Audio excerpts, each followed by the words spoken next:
Bonjour et bienvenue dans ce nouvel épisode. Aujourd'hui, nous allons parler musique et plus précisément pochette. En fait, cela m'arrive souvent d'écouter un album en partie pour sa pochette.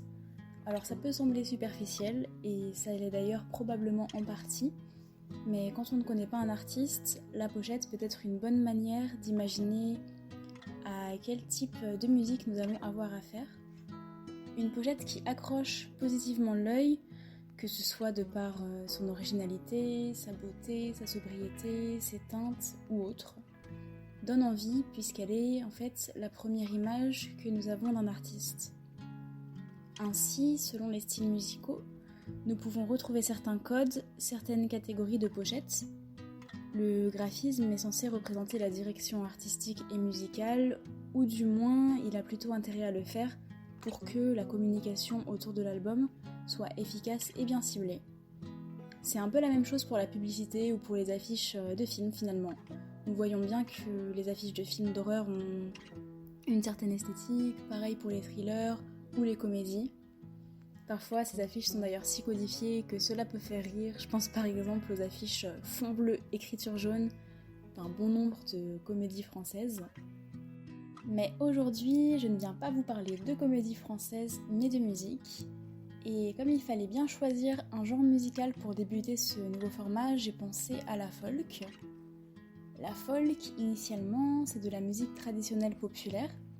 Cette appellation nous vient d'Amérique, où la folk est très présente et a pu connaître de nombreuses évolutions plus ou moins traditionnelles, justement. La folk, c'est souvent une musique empreinte d'une certaine douceur, qui rappelle la nature, la terre. Elle peut être utilisée pour décrire la vie quotidienne rurale, comme un moyen de mieux s'approprier l'espace dans lequel les artistes faisant de la folk vivent. On chante et joue la forêt, le travail physique très pénible, les monts, les routes et autres chemins de nature et de rencontres. C'est une musique pouvant être bucolique comme mélancolique, qui est assez poétique. Les instruments sont acoustiques, ce qui donne un son naturel, doux, dépouillé et particulièrement clair.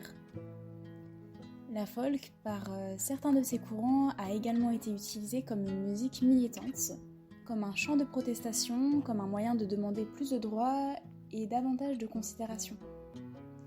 Alors de nos jours, la folk prend encore d'autres dimensions puisqu'elle se lie à de nombreux genres musicaux comme par exemple le rock, la pop ou encore l'électro. Il y a de nombreux albums syncrétiques qui jouent sur plusieurs influences et c'est assez chouette de pouvoir effectuer ce genre de création.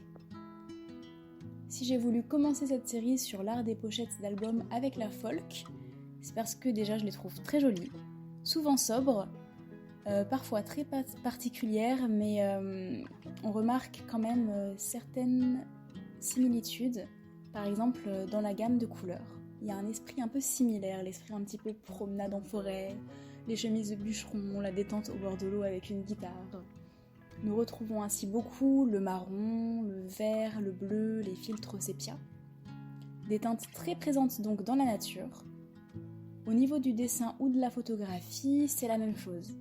Il y a souvent des grands espaces naturels, d'où les teintes, mais pas que.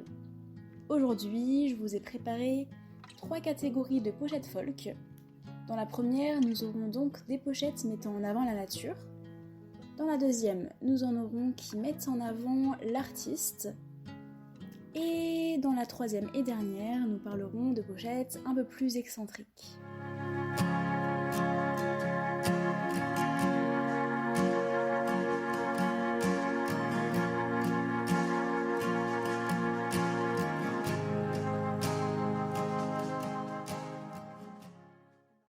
De nombreux artistes mettent en avant la nature terrestre, les feuilles, le bois, la forêt, les champs. Et ce qui est fascinant, c'est que nous avons des centaines de pochettes contenant par exemple une photographie de forêt, et plusieurs d'entre elles arrivent tout de même à être uniques, à posséder leur identité. Et cette identité peut être apportée par plusieurs choses. Sur la pochette de l'album The Lion's Roar du duo suédois First Aid Kit, nous pouvons par exemple voir les 2 musiciennes en mouvement, presque en train de danser dans ce qui semble être une sorte de clairière. Elles portent des robes longues et fluides, paraissent à la fois détendues et puissantes. Derrière, nous voyons des pins, devant des hautes herbes. C'est une pochette plutôt simple mais très personnelle, harmonieuse et sans équivoque puisque l'ambiance qu'elle transmet se retrouve également dans les différentes musiques de l'album. Ce sont donc des musiques acoustiques où les deux sœurs chantent, chacune apportant son grain de voix et complétant celui de l'autre. Des musiques douces mais non sans énergie. La pochette You Are Free de l'American Cat Power est plus sobre. Elle contient une photographie d'un espace vert, on ne sait pas bien s'il s'agit d'une forêt ou d'un parc. En regardant bien, on s'aperçoit au milieu quelque chose qui ressemble à une silhouette de dos. Contrairement à l'album précédent, ici la nature l'emporte sur la personne qui est à peine visible et difficilement identifiable, qui n'est qu'un détail. Ce détail justement n'est pas le seul qui donne à cette pochette son identité, puisqu'il y a également le titre de l'album ainsi que le nom de l'artiste au-dessus de la photographie écrite dans des couleurs assez fluo. Le titre reste dans une palette proche de la nature, alors que le Cat Power est rose plutôt pétant. Ça annonce, je trouve, des musiques acoustiques mais décalées, et c'est exactement ce que nous pouvons trouver sur cet album folk, pouvant être également très rock sur certaines pistes. La pochette Noble Beast du musicien américain Andrew Bird ne met en scène personne. Nous sommes également face à un espace naturel avec des hautes herbes, des collines boisées en arrière-plan et un arbre sur le côté, ce qui peut laisser penser au bord d'un chemin forestier ou à une grande clairière. Rien de bien original au niveau des éléments, mais la composition est intéressante. Ici, je trouve que c'est le cadrage qui donne une identité à la pochette. L'arbre sur le côté et non au centre de l'image, cela donne un air très épuré à la pochette, mais assez unique pour que l'on ne l'oublie pas justement. À l'intérieur de l'album, nous trouvons des pistes douces et enjouées, folkloriques, avec une attention toute particulière portée aux instruments et aux différentes mélodies. C'est assez orchestral, très agréable à entendre. C'est en quelque sorte une pop baroque où le banal se part d'envolées magiques, c'est vraiment très joli. Andrew Bird a une voix très douce en plus, donc ça va parfaitement avec toutes les différentes mélodies qu'on peut entendre sur les différentes pistes. Et encore une fois, je trouve que l'idée que nous pouvons nous faire des musiques en regardant la pochette est assez fidèle à finalement ce qu'on retrouve en les écoutant. Comme nous l'avons déjà vu avec l'album du duo First Aid Kit, qui aurait très bien pu être également dans la catégorie que je vais présenter maintenant, certaines pochettes mettent en scène les artistes, les humains en fait. Et oui, ce sont eux qui créent la musique après tout, ils peuvent donc être une bonne source d'inspiration. La folk étant une musique souvent très acoustique et naturelle, la voix a toute sa place, elle a même une place de choix, c'est un instrument à part entière.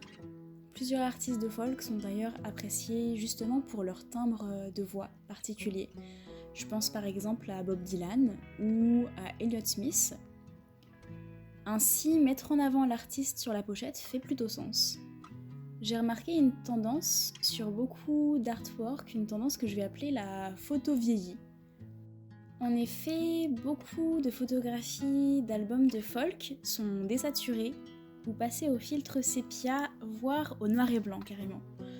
Les couleurs sont douces, fades ou inexistantes, un peu comme celles d'anciennes photos finalement. Sur la pochette de son album Either Or, nous voyons le musicien lui-même, Elliott Smith donc, assis dos à un miroir gribouillé. Il tient une cigarette déjà bien entamée et regarde la caméra. La photo est sépia. Tout cet ensemble donne, je trouve, une impression d'intimité. L'artiste semble se montrer comme il est, sans grand artifice ou sans grande mise en scène, dans un endroit qui paraît banal, pas particulièrement rangé, nettoyé ou éclairé pour la photo. C'est une photographie simple qui percute tout de même grâce au regard vers l'objectif et grâce au cadrage, puisqu'Elliott Smith est sur le côté, et il y a également son double dans le miroir de l'autre côté, et au centre il y a un vide. À l'intérieur de l'album, nous trouvons des musiques guitare-voix. Elliott Smith est un musicien solo, ce qui rend l'album très personnel et sobre. Et c'est dans cette sobriété qu'on découvre le mieux l'identité de l'artiste. Aldous Harding est une artiste d'origine néo-zélandaise. Sur la pochette de son album éponyme, nous voyons son visage. Il est au centre de la photographie, c'est un portrait. La musicienne porte une casquette et une blouse grise, et comme Elliott Smith, elle fixe la caméra. Elle ne sourit pas, son air est plutôt grave, presque triste. On ne voit pas très bien derrière elle, c'est assez flou, mais on dirait des branchages, des végétaux. Ils sont placés de manière un peu chaotique, et cela me fait presque penser à des ruines de charpente. La teinte générale est assez fade, comme si les couleurs de la photo n'avaient pas été éditées, ou comme si au contraire elles avaient été désaturées, ce qui ajoute une légère tristesse à la pochette. L'album est sublime, tout en acoustique, tout en douceur et en émotion. Il y a de la guitare, du violon, et Aldous Harding a un timbre de voix très chaleureux, particulièrement enveloppant, plus un accent qu'on n'a pas l'habitude d'entendre, à moins d'être déjà connaisseur de musique néo-zélandaise, ce qui n'est pas mon cas. C'est assez impressionnant de voir que parmi ces instruments, ces mélodies magnifiques, c'est quand même cette voix qui ressort le plus. Cet artiste a été ma découverte folk préférée de l'année. La dernière pochette de cette catégorie est celle de l'album Head and the Hurts du groupe éponyme The Head and the Hurts. Ici, nous changeons de registre puisque contrairement aux deux pochettes précédentes, celle-ci semble plus joyeuse et décalée. Deux musiciens du groupe se mettent en scène. L'une regarde fixement la caméra, un léger sourire aux lèvres, tandis que l'autre porte un masque de mouton tout en fumant. Derrière, nous voyons les branches d'un arbre et entreapercevons ce qui semble être un lac. Encore une fois, les couleurs semblent désaturées. Elles sont très froides, mais aussi très lumineuses, puisque le blanc du ciel et du masque ressort très bien. Cette luminosité, assortie du sourire de la musicienne et du masque mouton, donne un aspect plus joyeux que triste à la photographie. Un aspect même un peu absurde, rigolo. Et à l'intérieur de l'album, nous retrouvons une musique vraiment très folk, de la folk souvent enjouée, où se superposent ou bien s'alternent la voix masculine et la voix féminine. Certaines chansons ont des paroles plutôt basiques, d'autres des paroles plus décalées, plus ironiques. La nature est bien présente dans certains titres. C'est vraiment un très bel album de folk, imaginatif et équilibré. La dernière catégorie peut sembler un peu fourre-tout puisqu'il s'agit de pochettes ayant un graphisme excentrique, un peu psychédélique. Elles sont plus colorées et moins épurées que celles présentées dans les deux catégories précédentes, ont tous un style de dessin différent mais possèdent, vous le verrez, des points communs. La pochette de l'album Pink Moon du musicien britannique Nick Drake est très particulière. Elle ressemble presque à un collage artistique. On peut ainsi y voir un coquillage posé sur une surface, une tasse qui ressemble à de la porcelaine, une chaussure ballerine, une lune, une feuille, une sorte de morceau d'émental, un visage étrange presque en forme de dent avec des yeux tombants, un nez de clown et des lèvres ressemblant à deux montagnes, une corde, des flammes, une carte avec le drapeau des États-Unis et une fusée. Tout cela est plaqué sur un joli paysage paisible, un ciel en dégradé, une grande étendue d'eau et des montagnes. Cette pochette est l'œuvre de l'artiste surréaliste Michael Trevithick. Pink Moon est un album de folk pur, minimaliste puisqu'il n'y a que Nick Drake et sa guitare, sauf sur une musique où il a ajouté du piano, mais c'est également lui le musicien. C'est un album qui dure uniquement 28 minutes, très très court. Ce n'est pas mon préféré puisque la folk trop dépouillée peut avoir tendance à rapidement m'ennuyer et me lasser, sauf si la mélodie me prend vraiment et n'est pas trop commune. Cependant, l'écoute de Pink Moon reste très agréable et c'est, pour beaucoup de personnes aimant la folk, un classique. Bien que graphiquement et stylistiquement différente, la pochette de l'album Helplessness Blues du groupe américain Fleet Foxes et celle de l'album Pink Moon se ressemblent au niveau de la construction. Le point commun le plus flagrant est la présence importante de l'eau. Ici aussi, nous avons une sorte de patchwork, un grand dessin composé de différents éléments plus ou moins abstraits comme un avion, des portraits, des sphères, des yeux, un oiseau, une maison, des mains, des fleurs, un chat. C'est un peu comme une page d'un livre Cherche et trouve. Je sais pas si vous connaissez, mais Où est Charlie en fait, ce genre de livre. Tout comme pour Pink Moon, il y a une sphère entourée de plusieurs éléments différents qui surplombent une étendue d'eau.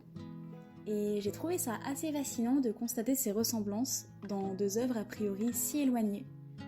Au niveau mélodique, Helplessness Blues est assez riche, c'est un très très bel album inventif avec des inspirations psychédéliques. C'est une œuvre qui sait créer des ambiances. Certaines musiques sont instrumentales, d'autres possèdent également du chant. La dernière pochette du jour est celle de l'album The Wide Wide River du musicien écossais James Yorkston et de l'orchestre suédois The Second Orchestra.